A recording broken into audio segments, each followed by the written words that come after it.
જય શ્રી કૃષ્ણ વૈષ્ણવો, દેશ વિદેશમાં બસતા મારા વાલા વૈષ્ણવો તથા મારા ખાસ યુવા મિત્રો, સર્વપ્રથમ આપણે આપણું ઈષ્ટદેવનું સ્મરણ કરીએ. શ્રી કૃષ્ણાય નમઃ, શ્રી ગોપીજન વલ્લભાય નમઃ, શ્રી આચાર્ય ચરણ કમલેભ્યો નમઃ, શ્રી ગુસાઈજી પરમ દયાલવે નમઃ, શ્રી ગુરુવે નમઃ, શ્રી યમુના મહારાણ્યે નમઃ.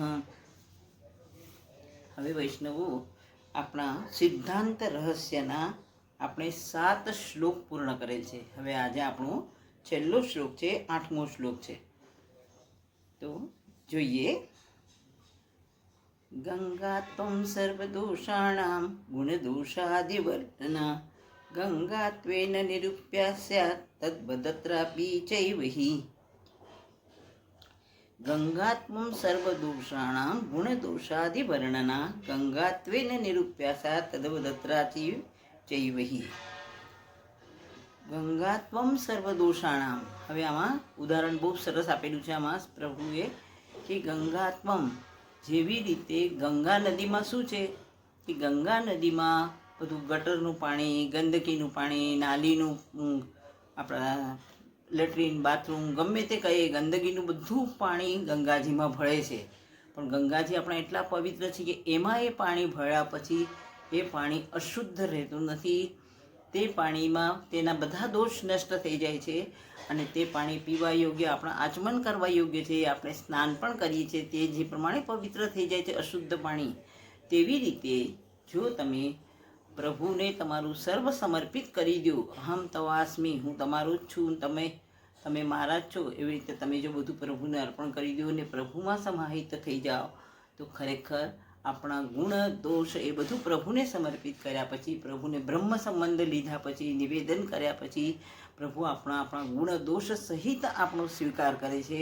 એટલે આપણા ગમે સહજા દેશ કાલોત્થા સ્વર્યોગજા સ્પર્શજા ગમે તે પ્રકારના આપણા જે દોષ હોય એ પ્રભુને સમર્પિત કર્યા પછી, બ્રહ્મ સંબંધ લીધા પછી પ્રભુમાં સમાઈ જાય છે.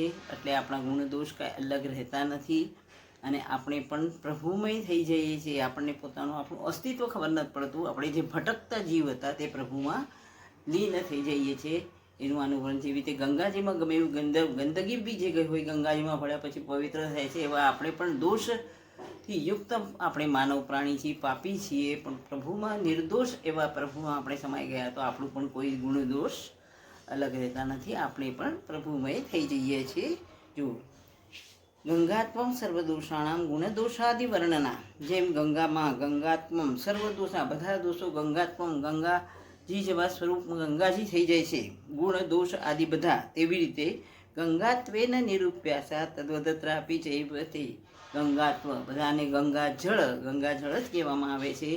એ પ્રમાણે આપણે પણ તદ્વદત્રાપી ચૈવહિ, તેવી રીતે આમાં પણ કહેવામાં આવે છે કે જેવી રીતે ગંગામાં સર્વ દોષો ગુણ દોષોનું પાણીના ગંદકીની બધી એક જ થઈ જાય છે, તેવી રીતે પ્રભુમાં લીન થયા પછી આપણે પણ એકરૂપ થઈ જાય છે, આપણા પણ ગુણ દોષો નષ્ટ થાય છે, એવું પ્રભુએ આમાં વર્ણન કરેલ છે.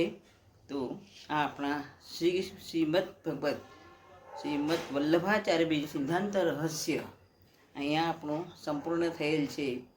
તો સિદ્ધાંત રહસ્ય એ આપણું બ્રહ્મ સંબંધ લીધા પછી એનું જે રહસ્ય હતું તે આપણા મહાપ્રભુજીએ ધમલાને કહેલ છે.